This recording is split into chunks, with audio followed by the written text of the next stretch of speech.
All right, we have five guys up here: Garrett Cole, Spencer Strider, Dylan Cease, Emmanuel Classe, and Joe Ryan. We have all five of these guys paused at the moment in which their front foot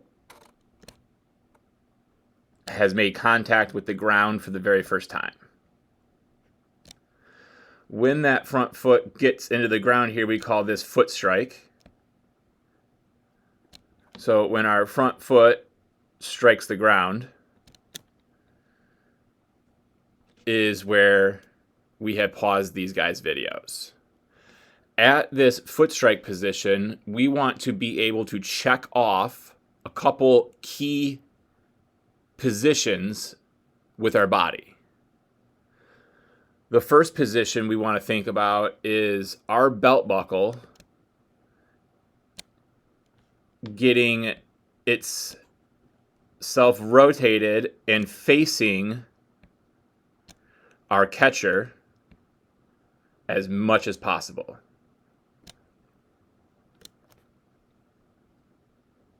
In order to get that belt buckle to be facing the catcher, we need this back hip to have rotated forward. We also need this back knee to have rotated forward. And to help accelerate the back knee and the back hip's rotation, we need to drive through our big toe. And we can see that with all five of these guys, the back hip has gone forward, the back knee has rotated around, and we have driven through the big toe. The back hip has rotated forward, same with the knee, and the foot is driving through the big toe, helping the knee and the hip rotate forward. Same thing with Classe down here. He's driven through his big toe, which helps rotate that knee, which helps get that back hip to rotate, which ultimately gets the belt buckle to face the target. And then same thing here with Mr. Ryan. Everything has rotated forward.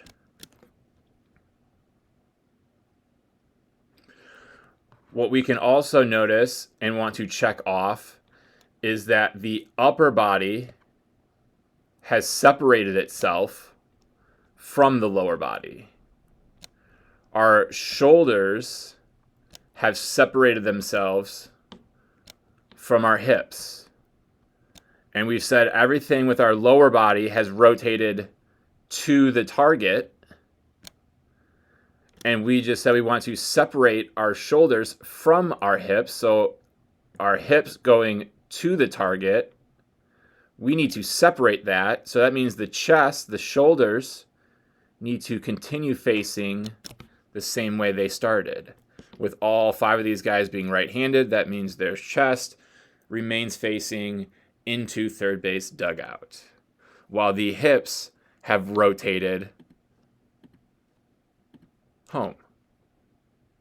So if we clear all those arrows up and we take each of these guys one by one and kind of make them bigger, we'll watch Garrett Cole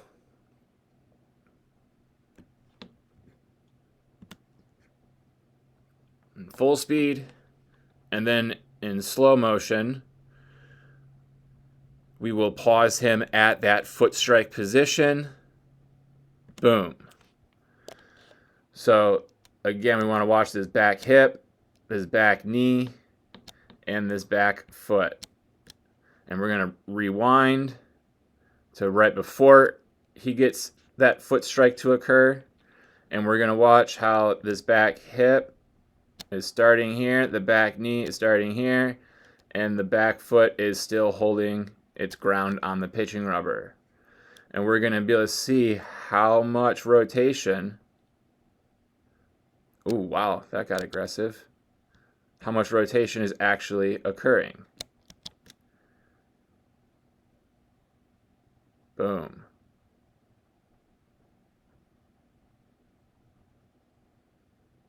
Boom. Boom. Let's take that to our next guy. Spencer Strider. Again, we'll watch it in real time and then in slow motion. We'll pause Strider at his foot strike position. Boom. Okay, we can see back hip is here. Back knee is all the way turned over. Back foot all the way turned over. We rotate, or rather, we unrotate that and we take him back. And we can see when he begins rotating just how much everything gets to rotate forward. Then his foot lands in the ground. Lower body rotates first. Boom. Then the foot gets into the ground at foot strike. We have now successfully separated our lower half, which is facing the target, from our upper half, which is still facing the dugout.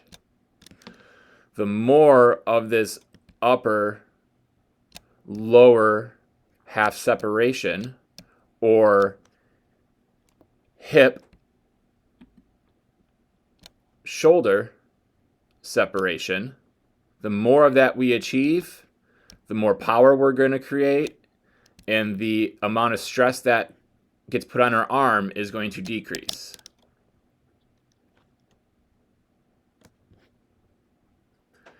Let's take this to our next guy, Class A. Again, we'll watch it in real time and then in slow motion. Pause him at foot strike, so boom, there's the foot in the ground. We can see that belt buckle going to that target, while the chest still continues to face third base dugout. How did the belt buckle get to the target while the chest remains in its same position?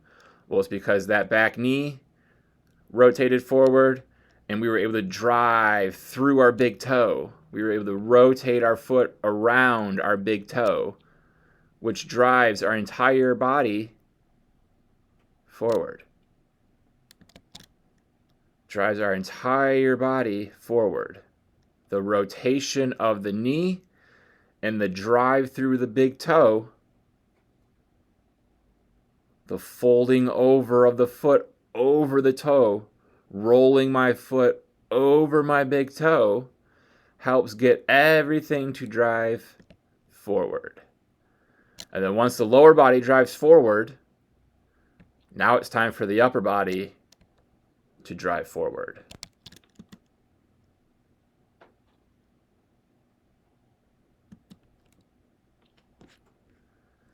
Go to our next guy, Dylan Cease. Again, first one will be full speed. And this next one will be slow motion. We'll pause it at foot strike. Boom. We can see that same thing, driving through that big toe, folding his foot over his big toe, extending his leg through that big toe, reaching away from the pitching rubber through our big toe. So that way our back knee can rotate forward, along with our back hip can rotate forward. Boom. Boom.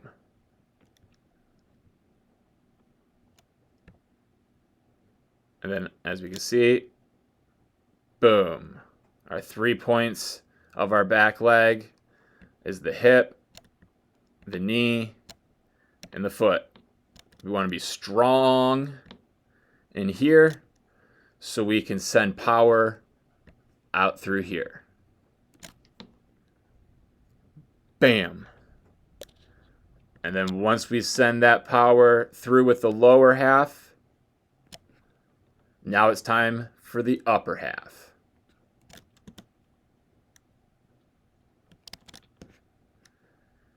And where's our final guy? Joe Ryan. You guys already know the drill. Starting full speed. And then we'll go slow-mo. Pausing it at foot strike, where we can see again driving through that big toe, rotating that knee all the way down and around, getting that back hip to drive itself forward, which gets the belt buckle to the target, which is our catcher. All meanwhile, our chest, our upper body has separated itself from the lower body. Lower body is going to the target. The upper body is fighting to not do that, which means stay back. So that way, once this lower body creates all this power, now we can send it up to the upper body to send all that power out. All right, what we're discussing next is the front leg. As we see, got this nice, good alignment of the hip, knee, and foot going to our target. Everyone's going to have slightly different angles in their lead leg. All right, but the important part is that we rotate this front leg just like we're rotating the back leg. And we can see that the knees are almost synchronized up, synced up, synced up. That the knees are synced up. When the back knee's rotating, so is the front knee.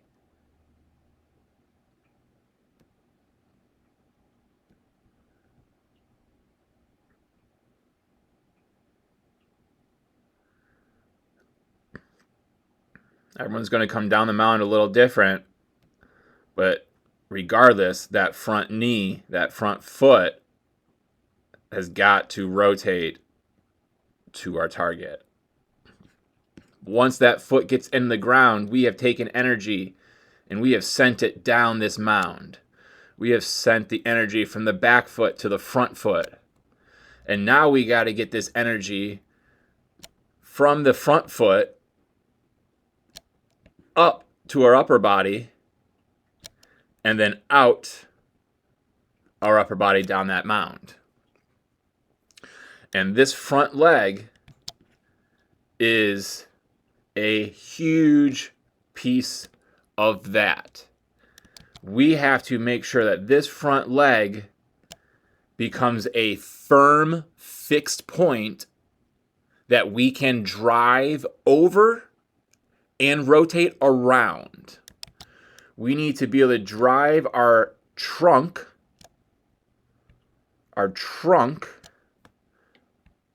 which is from our shoulders to our hips, our trunk, we have to drive over and around our front leg. We're going to be able to do that the fastest and the most aggressive when this front leg is firm. Just like our front leg gets firm when we swing, we need to be throwing on a firm front leg.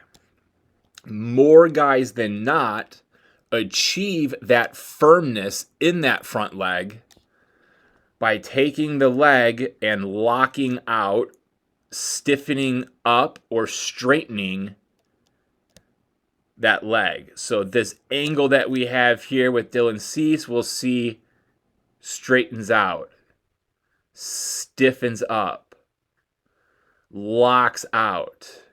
And when that leg does that and turns into a firm point, that trunk is able to rotate itself in front of the leg, and then also around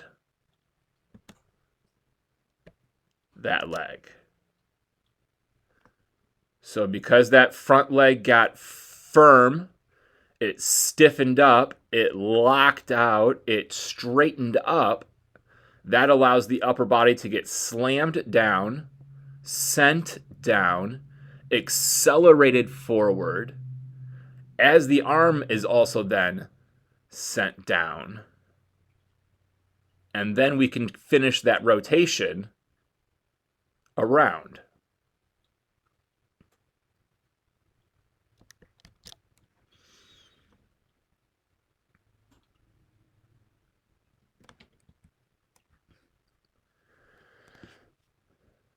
We'll come over here to Class A and we'll look at that same thing. So here's that angle in that front leg. We need to now be able to get that trunk in front of the leg and then around the leg. So we'll watch and see how it doesn't lock all the way out like C's front leg did, but it is firm. There's firmness there, meaning the knee does not drift forward.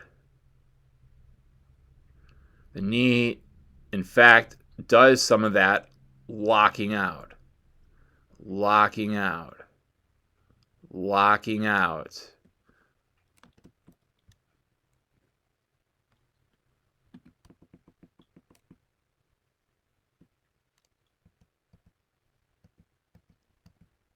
Okay. Come up here to Garrett Cole. Front leg angle. This has got to become firm so we can get the trunk in front and then around the front side. So we can see Garrett Cole fully locks that thing out.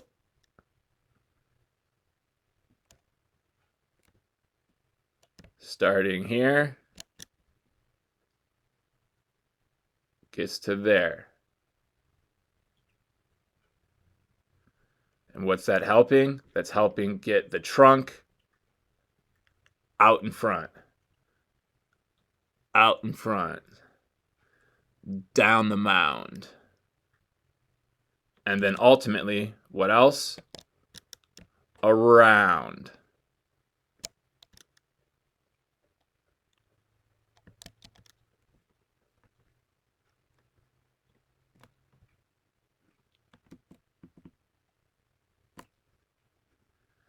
And then Joe Ryan. Same thing. That angle, that front leg needs to become firm so we can drive that trunk out in front and then down and around.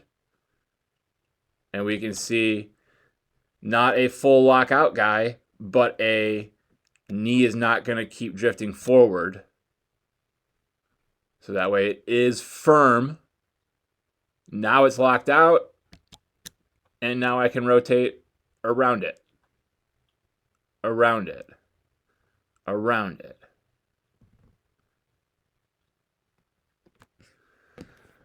But one of the things we're able to see here is just how out in front through that last part of that ball being in our hands and that first part of that arm turning over into pronation to decelerate, that head to the foot is. That head to the foot is. Head to the foot is. Getting ourselves to rotate out in front. Out in front. Rotate forward. Being able to rotate forward. That's all because that front leg becoming a firm, fixed point that we can drive our chest down to help accelerate our arm out in front.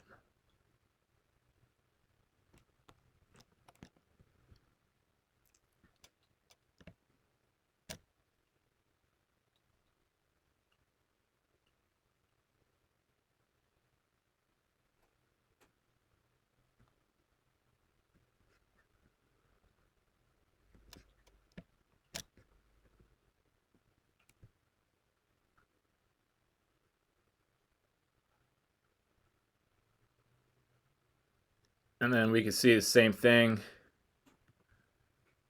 The Strider is a lockout guy. Stiffening that thing up. Straightening it up. So that way the trunk can get sent forward. Boom. Foot strike, he's here. So as well, we can see getting himself out over that front leg because that front leg became firm. It became a fixed point that we can get out in front of and then also be able to rotate around.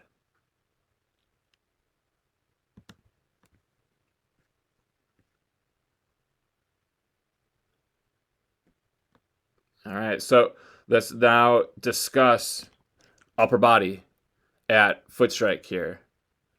So again, we're looking at this part of our body. And the first thing we want to think about is our throwing arm. We want to have a 90-ish degree angle in both our elbow and our armpit. We're looking for this glove to be at our chest, straight in front of us to our target. We don't want this glove getting outside of our shoulder. If this glove's getting outside of our front shoulder is going to start to open up, and now we're not going to be able to rotate out in front as well because we'll be tilted and our rotation will be on a slight axis. Again, that chest, like we've been talking about, has not rotated. And obviously, head looking straight over top of our shoulder down the barrel. Pull that, our quad view here up with these guys.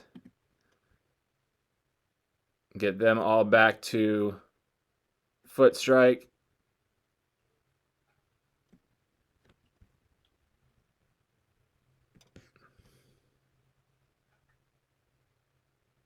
Okay, so as we can see, everyone's glove's in a slightly different position, but the overall theme is what? Glove is in line with chest. Glove is in line with chest. Glove is in line with chest. Glove is in line with his upper body. I don't want to say chest because chest is up here. It's more in line with his midsection. None of the gloves are outside of their bodies. None of their gloves have opened their upper bodies up, and that is why they were able to create tremendous upper-lower half separation. Not just because the lower body rotated itself properly and on time, but it's because the upper body did not rotate with it. And the easiest way for the upper body to start to rotate with the lower body is by that glove swooping outside of our body, swooping outside of our shoulder, which would then start the shoulder to swoop out, which would then start to bring the back shoulder forward, which now starts to make the chest, instead of facing third base dugout, starts to face the on deck circle. So now the hips, which are going this way, and the shoulders were going this way for ultimate separation, now the hips that are facing this way, the shoulders are facing this way. Less separation, which means less velo and extra stress on the arm to make that throw, which is the complete opposite of what we're trying to achieve through our good, clean mechanics. So we can see with that glove in that good position, the glove is just going to hold there as the body rotates to it. The glove will hold there as the body of the backside rotates to it. The glove will hold there as the body rotates through it. The glove will hold there as the body rotates through it. Boom. Boom. Boom. Boom.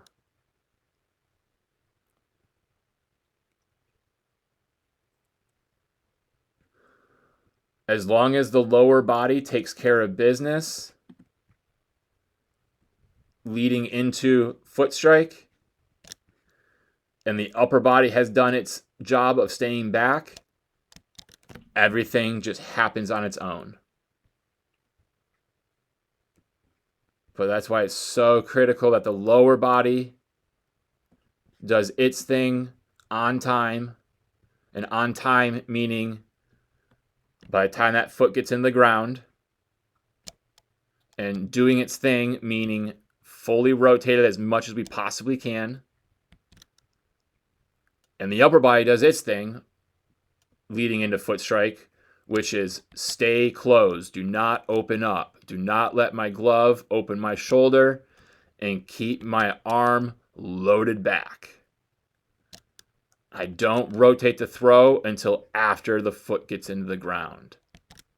My lower body rotates to get the foot into the ground. Then my upper body rotates after the foot is in the ground. Now it just becomes how fast, violent, and explosive can I make them?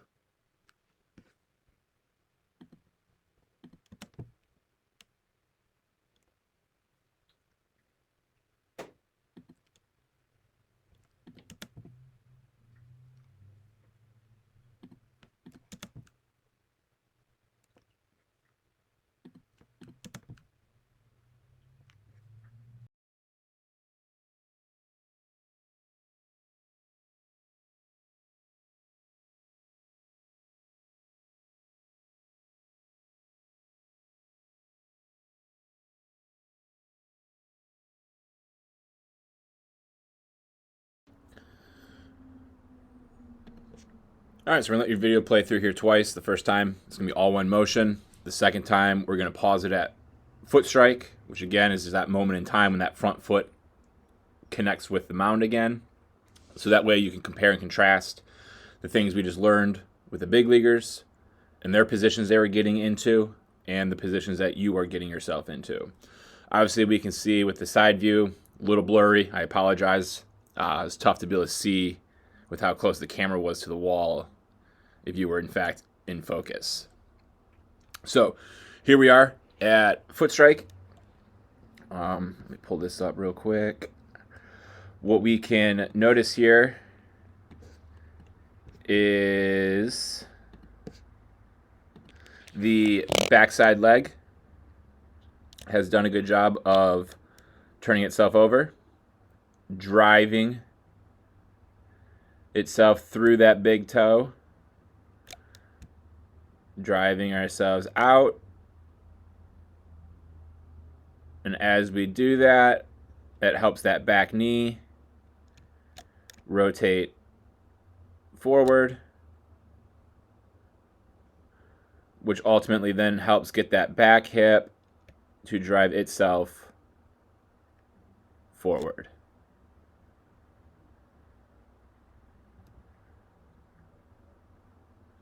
We look at the front view, and we can see that that front leg's doing that same thing of rotating itself around and getting that front foot strong and into the ground.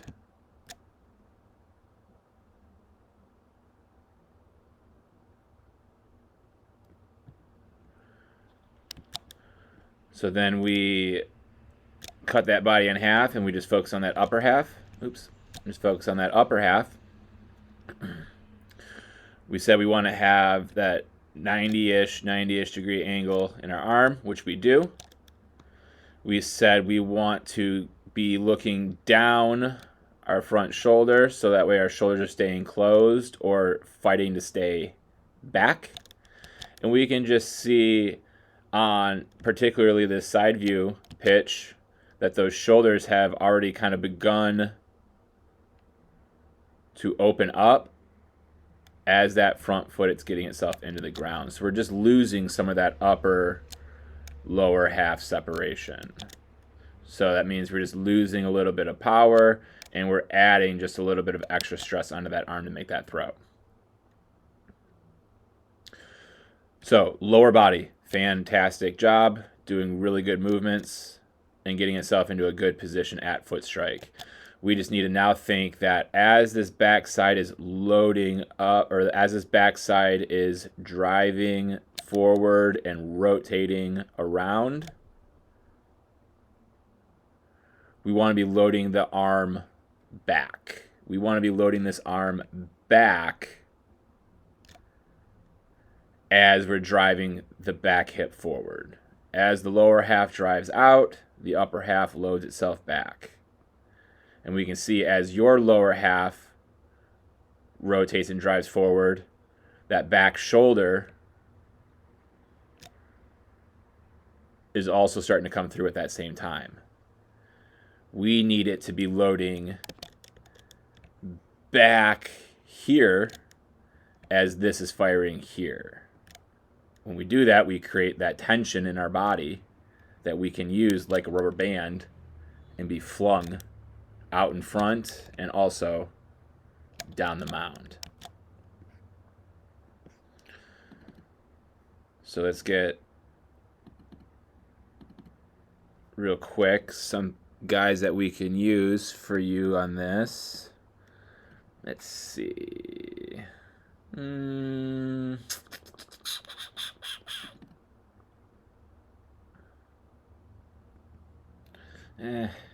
Trying to find someone that's going to match more of this leg path here for you. Yeah,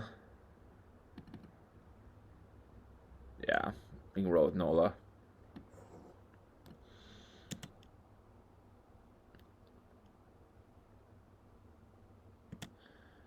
So obviously his arm is already getting behind his body right here out the get-go.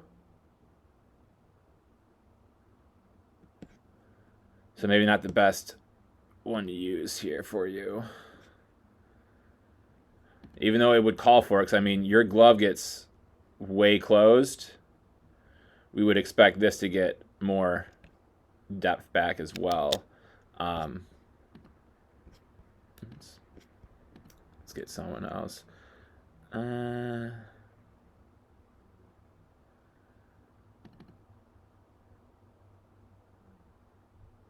So another guy's getting that glove way out.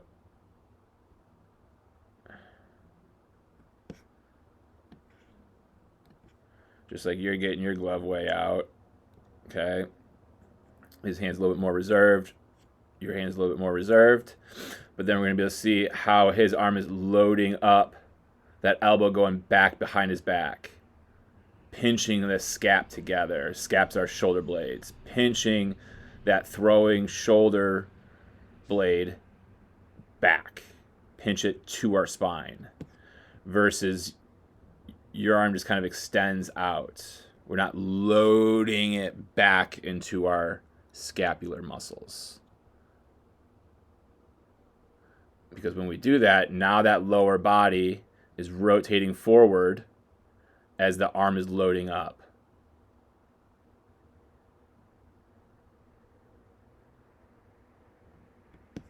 Versus I'm going forward as that's happening. Just a little bit of difference in timing, right? We can see just how much more upper lower half separation Johan has with the whole lower half rotating forward and the upper half fighting to stay back. Versus your lower body doing the same exact really good lower half rotation and drive, but just this upper body is starting to also come with it. Versus it still being back here, like we see here.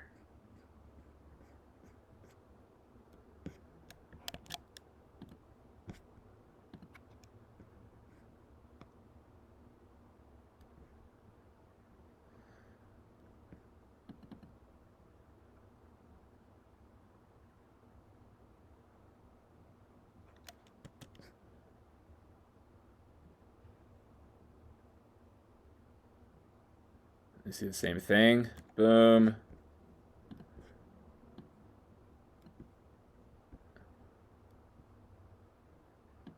Okay, very similar positions. How he loads that elbow back. Loads his scap back.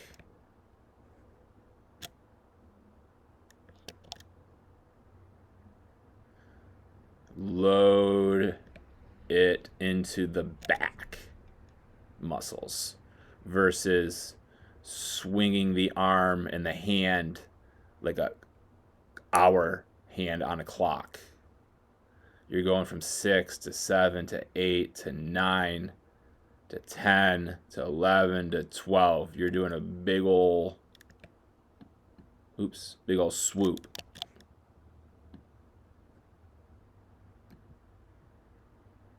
Right? You're doing this big loopy path for your arm versus here, and it's just staying with the body.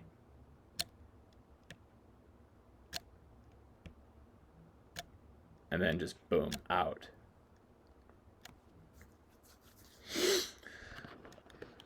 So we just need to think, and we're going to be doing some drills for you that's going to be feeling that this lower half can continue to do exactly what it's doing, but we're going to train the upper half to fight back, to load that scap up.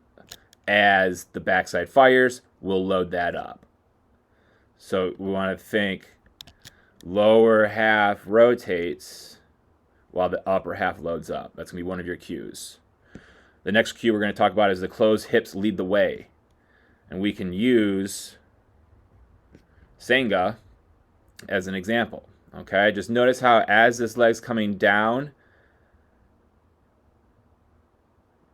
let's get you to right there. And we can see that your front foot is open. Neutral would be here, closed would be here. So here, you're in that neutral position, and here, you're in that closed position. Closed, neutral, and you're starting to be open now.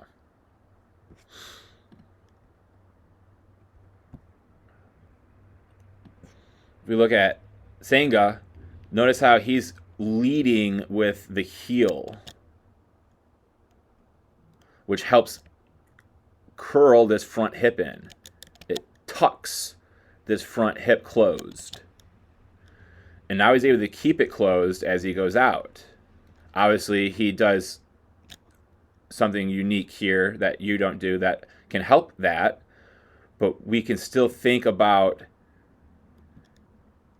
get this toe more back towards shortstop, and then we can lead with that heel, which will keep this kneecap facing shortstop third baseman, which will help keep this hip curled closed a little bit longer, which is going to allow us to rotate then with more rotation at the end. Right now, when you go to rotate, this foot's already starting to open, so we only have that much rotation. That much rotation versus having that much, that much, that much. We're just trying to maximize how much I can fire my backside, rotate my front side, while that upper half loads itself back. Bam. Bam. Bam. So you just want to think about closed hips lead the way down. And we can achieve that by thinking lead with the heel. That'll keep everything here closed a little bit longer, which is going to help boost our power. You already do a fantastic job of keeping the upper half closed with your glove. Bop, bop, bop, bop, bop, being over here. We just need to tweak this front leg a little bit to help keep that closed so that way these two can work together to create late, tight, explosive rotation. And the third and final cue, explode through release. All right, we're going to get that front foot down. Let's come to this one. We're going to get that front foot down, and we're going to notice that we're in a good stack position. And then we get out in front. And we just kind of keep falling forward. We just keep falling forward. And what we saw in the big league videos with this front leg, this needs to be firm front side. We need to lock that out, or at least keep it in this bend and not have this knee go any further than this invisible wall here. So that way every part of our body, from our head to our back leg here, can rotate around this firm front side. But we can see how it just doesn't have that ability to stay firm, and we kind of just fall forward. Fall forward. Why are we doing that? Well, we have the body that's in this tall position, then it gets out to this position, so it was going down during the throw. It's going down to make the throw. But it's also doing what? It's also rotating around. We're also rotating around to make this throw. Around. But now we're going to notice the angle that the Warriors are in isn't going to continue its rotation very much around. Boom, and now it just kind of stays there, stays there, stays there, stays there, stays there, stays there, stays there. We just had to take all of this energy and rotate it from a position like this, 90 degrees, 95, 97 degrees, balls out. So we just rotated super violently for 95 plus degrees, and we somehow can stop it almost instantly. And that's just our finish. That's why we keep going forward, because we're not rotating around. And let's show some examples of this. Let's just rattle off some dudes that throw the ball hard. A lot of rotation going around there. Merriweather's a 98 to 101 guy. Rotate around. His chest is facing us to start. His chest has to get beyond the catcher to throw and release. Then he's got to finish all that rotation. Violent rotation all the way through. Let's get to another guy that throws hard.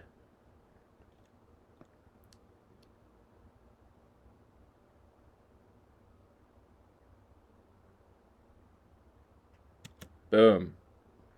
Everything is through that rotation. Through that release. Let's get to another guy that throws the ball hard.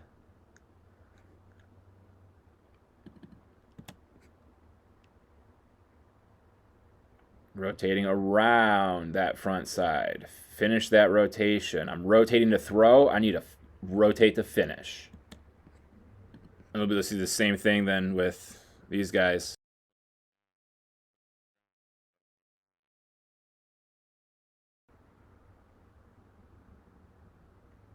Violently rotate things around. Give your arm the chance to slow down. Allow your body to slow the arm down. Being able to throw the ball hard and gain velo is one thing. Being able to sustain and handle that velo is going to be another. And how we decelerate and slow down from our throw is going to be a big part of that. Sustainability of that velocity.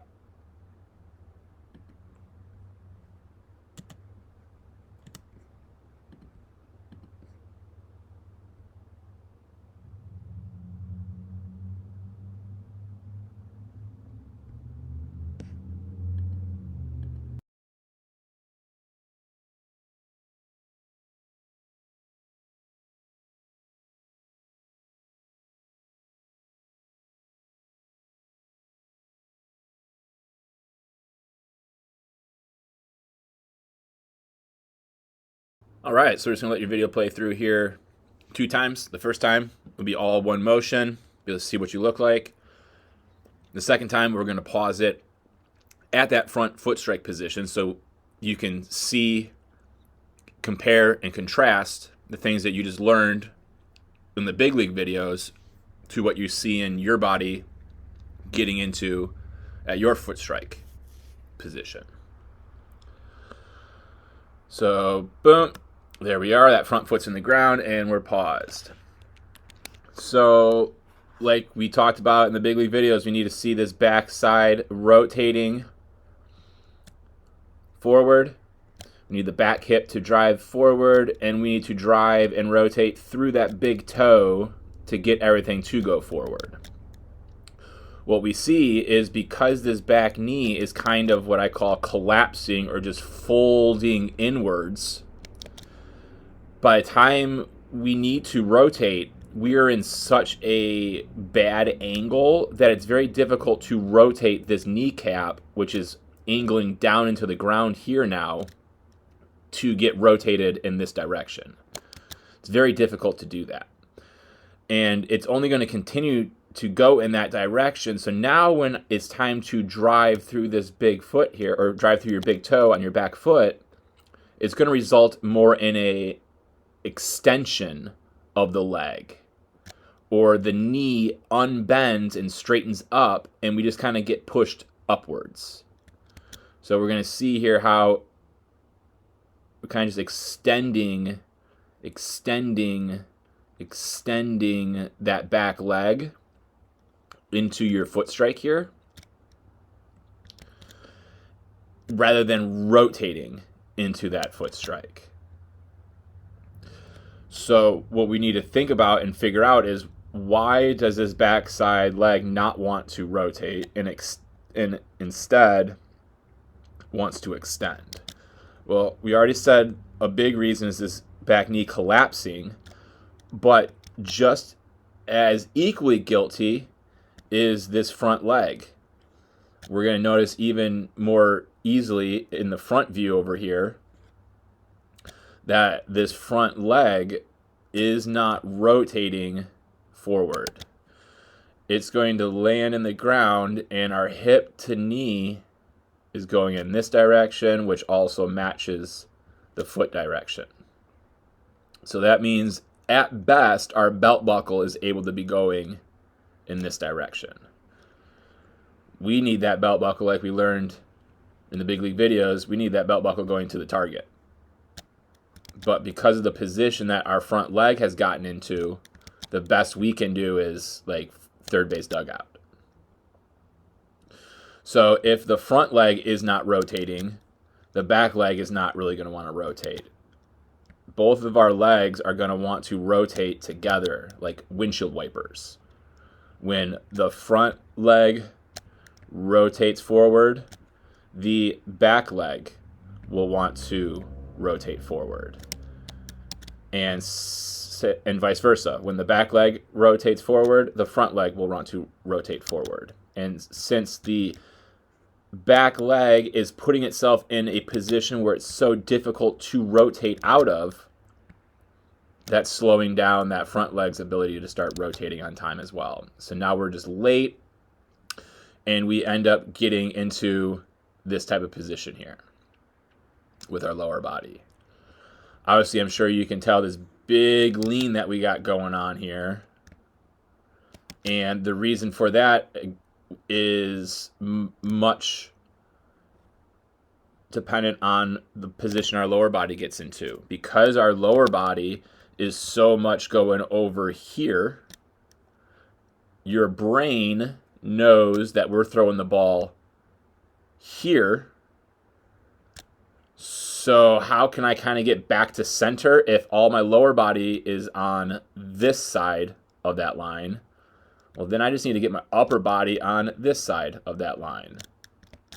And we can kind of see then how your upper body is fighting to try to get you back to where you need to be. Your lower body is taking you this way, and your upper body is saying, no, like, I've been here the entire time. We need to stay here. But once you pop that back hip out in this direction, that's going to cause this big angle for you. And now, because we're in this angle, this is the angle we're going to throw the baseball in now. So now we're going to be throwing that ball here. We're just spinning in place. And in fact, that arm is going up, up, up, up, up. we are already 10 to 12 inches up off the ground because we're standing on that mound.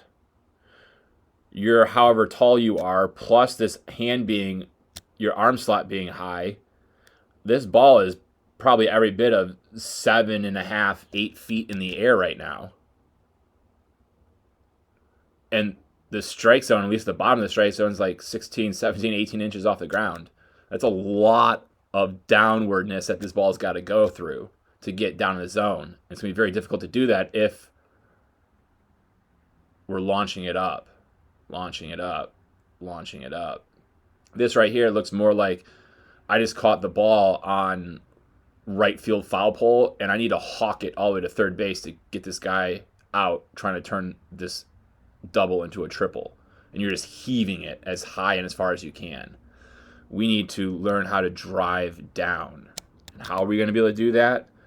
Well, we got to find ourselves in a better position than this. How are we going to do that? We got to get the lower body to rotate. So our second observable thing that we can see, this big tilt with the upper body, cannot get fixed until the lower body, our first observable thing, gets fixed.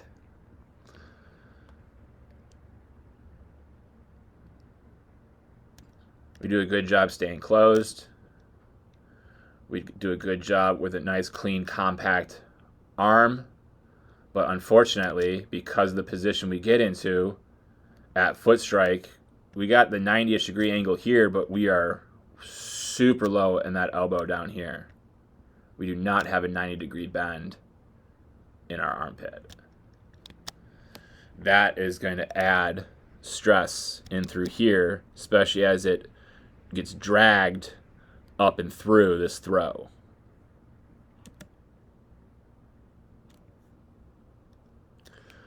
And the final thing we're going to discuss, and this is, I probably should have maybe mentioned this first because it is the first thing that we can adjust in the delivery, is how we come set. Right now we got the weight very much just right down the middle. We also know that this mound is flat and then goes down the slope, which means this foot is at a lower elevation than this foot. So just standing here with your feet, with both knees bent the same and your body in the middle, you actually have maybe 55% of your weight on this front foot and 45% of your weight on this back foot. We have to lift this entire leg off of the ground, which means whatever weight is on this leg cannot remain here if I want to get this up off of the ground. And we're going to notice that as soon as you go to lift your leg, before you can even do that, where we got to send all the weight? You're shifting your weight back. You're shifting your weight back. You're shifting your weight back. Well, guess what? I'm very slow, but I'm a great base runner. I can pick up stuff. I'm going to be able to see after 2 or 3 pitches only of you being in the set stretch position that you got to rock yourself back before any of your feet move. Your whole body has to rock back, rock back, rock back to start your delivery. So now I'm at first base. I don't have to wait until I see heel come off the ground. I don't got to wait till this part to know I'm free to go. I can start going here, here, here, here. So by the time you get to here, I'm 1 full step in. Now I'm 2 full steps in, 3 full steps in, and I'm at about full speed. So we need to think about starting strong. Get most of my body weight back here. My back knee is bent, my front knee is not. Keep that straight. With a straight front leg, that's going to send my body back. And it doesn't matter who I pull up, as long as they're in the stretch, they're going to fit that model. Back knee bent, front knee not. Where's most of his weight at? It's on the back side. So when he lifts his leg up, he doesn't have to rock back. It's just up. It's just up.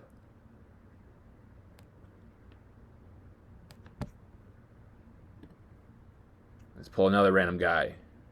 Wind up, can't do it. Back knee bent, front knee not.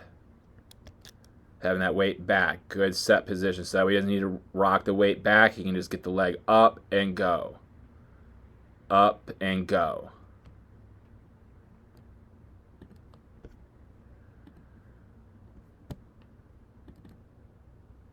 Back knee bent, front knee not. Most of that body's weight is on the back side. So that way the leg can just come up and go. Leg comes up and he can go. He doesn't need to rock it back. It's legs up. That's what the base runner has to react to, is leg coming up, not the body shifting back. We want to start strong so we can stay strong. Not start neutral to try to get strong and then go forward. Because now all you're doing, if we watch your upper body is going to tilt forward, then it's going to tilt backwards, and then it's going to try to go forward again. And it's already starting straight up. So now it's going to, there's that tilt forward, there's that tilt backwards, and then we're coming back forward again with it. So your upper body's doing a lot of unneeded, wasted movements with those leans, and those leans are all coming because we're just trying to find a way to get this leg up off the ground and be balanced. So we just need a good set position. Start strong, stay strong. Back knee bent, front knee not. So that way it's just leg up, even though he's a submarine guy.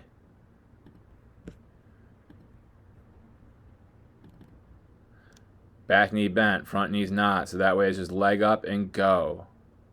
Leg up and go.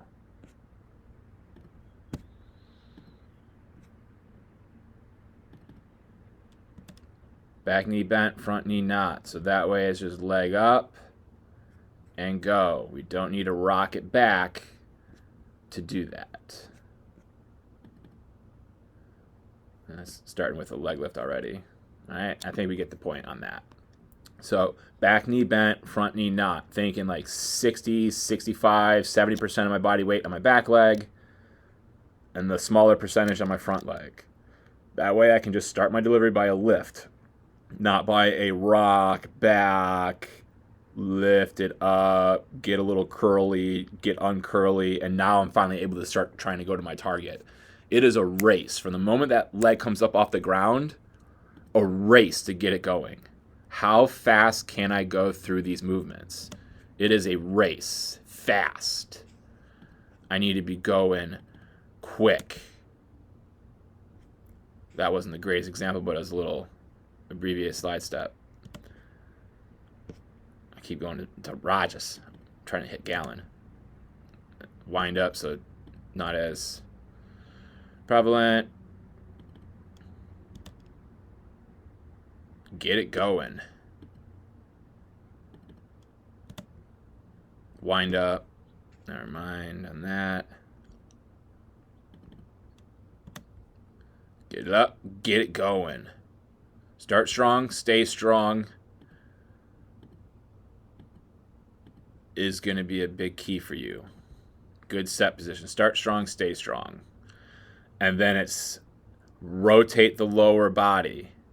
Get my front knee, front foot more in line with the catcher, not into third base dugout. I got to rotate my back knee and my back hip forward so that way my belt buckle goes to the target.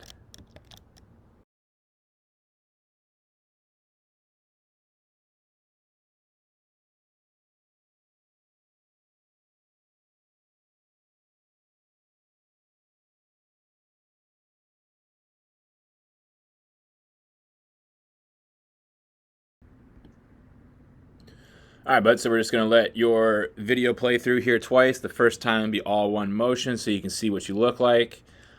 And then the second time, we're going to pause it at that foot strike position so we can compare and contrast the things that we just talked about with the big leaguers with what we're seeing in your delivery.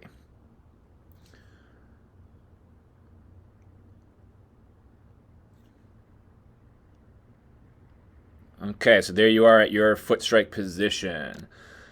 At foot strike, we said we need that back foot to be driving through that big toe. Just see in the still frame, there's our big toe. We have definitely driven through it. We need that back knee to rotate forward. Again, in this still frame, it looks like that has happened.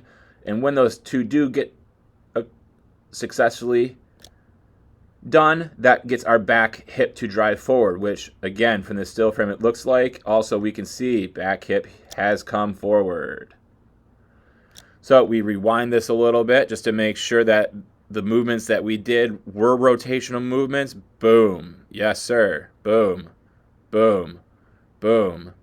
Boom. Backside leg, doing everything we want it to do. Frontside leg from this position here looks to be in a good position. But let's back it up and see how it got there. And like we talked about, how quickly this front foot is already open, how quickly this knee cap is already starting to leave. Instead of facing third base, it's facing the on-deck batter from that third base dugout. Right? It's starting with this knee going back behind the third base dugout. Now, as it comes down, it's straight in line with us over here, which means it went from,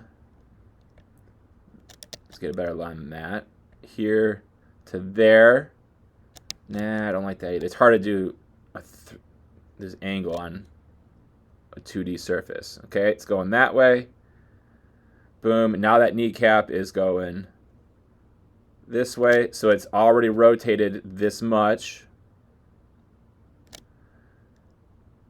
Now that knee is going out this way, so it's rotated even more now. Now that kneecap is going that direction, so it's rotated even more. And then now it's just kind of extending out. So that knee has done a lot of rotation early and then just kind of going straight after.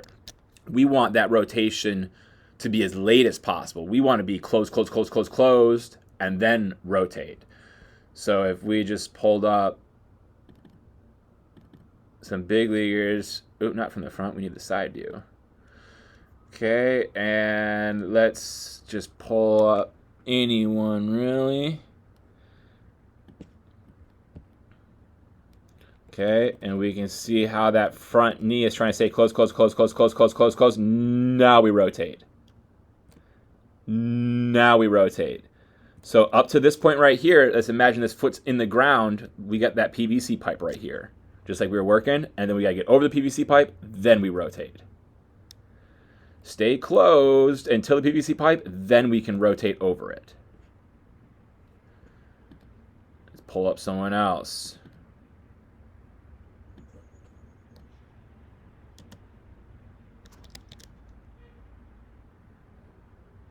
Okay, so let's watch this foot and the knee. It's back. The foot is back. Still trying to stay back. Still fighting to stay closed. Still fighting to stay closed. This front foot just now got to that neutral position. That kneecap is just now facing us. Here's that PVC pipe that he's had to stay closed up into. And now he can rotate. Now he can rotate. Now he can rotate that front leg.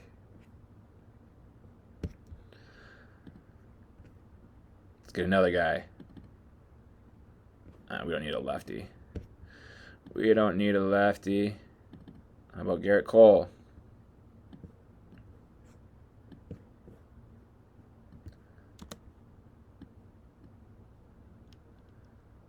So we watch that front leg, that knee, and that foot, how it's staying closed.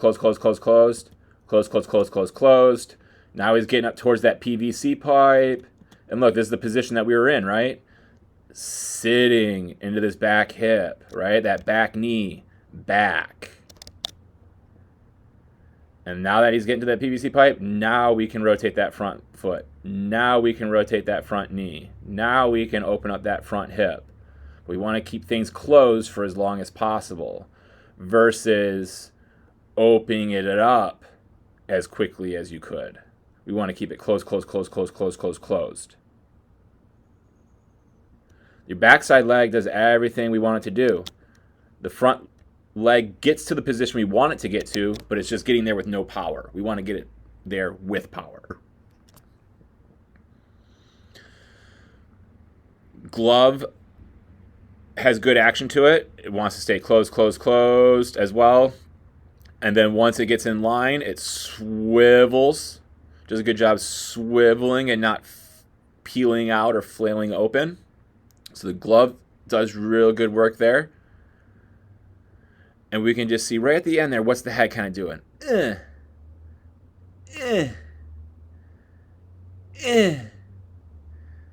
So why is that? Why is the head feeling like it needs to help bring things through? Why does the head feel like it needs to get over here to allow the arm to get out? Well, if we notice that arm is kind of what we would call like casting.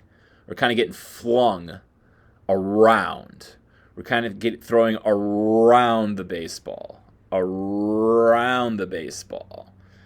And we can also not only tell that we're getting around the baseball because we're going this way, but because the arm is kind of getting flung this way.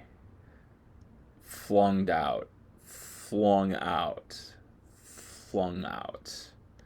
And that puts a lot of stress in the elbow, which is something that we discussed at the end of our session. You said that you're getting some discomfort in through that lower forearm area there by the elbow. And like I said, once we can watch this video in slow motion, I'm sure I was going to be able to find a big factor in that. And that's this fling out and trying to get it out, get it out, get it out in this really tight window here. That's a lot of stress getting flung through that forearm elbow area at the last second, trying to get things through. So what's causing that? What's causing that fling? Well, I think we're going to need to clean up our arm path here. Notice how right out the gate, boom, your ball is facing home and the top of your hand is facing second. We have now allowed our arm to be in a position where it can be long and swinging. Notice how it's acting like a clock hand. It's at 6. Now it's gone to 7. Now it's gone to 8. Now it's at 9. Now it's at 10. Now it's at 11. And by the time it gets to 12, it's gone through a lot of just this. A lot of this.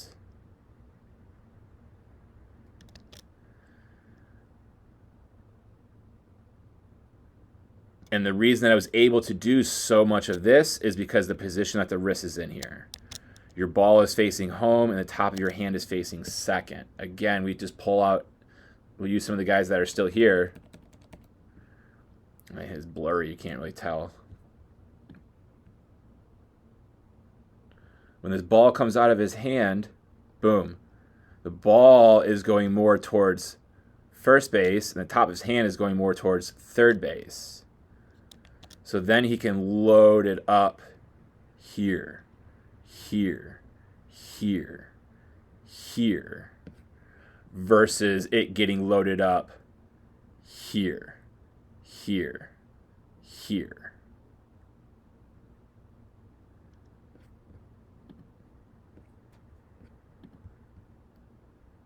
Same thing, when that ball comes out of that glove, the top of the hand is towards third, the ball is towards first, and it can stay in that path longer, which is going to allow the arm to flip up more smoothly, more in line with and in sync with the body. Right now, the body's trying to go, and the arm's like, yo, we're not ready yet. Yeah, we'll come along. And they're not ready yet because they took a long path to get in a position to be ready to throw, that 90-ish position. It took a long path to get there. Not a long time, a long path to get there. Versus taking a more compact path to getting there. Taking a more compact path to getting there. So we're going to want to work on some arm path drills and keeping the front leg closed drills.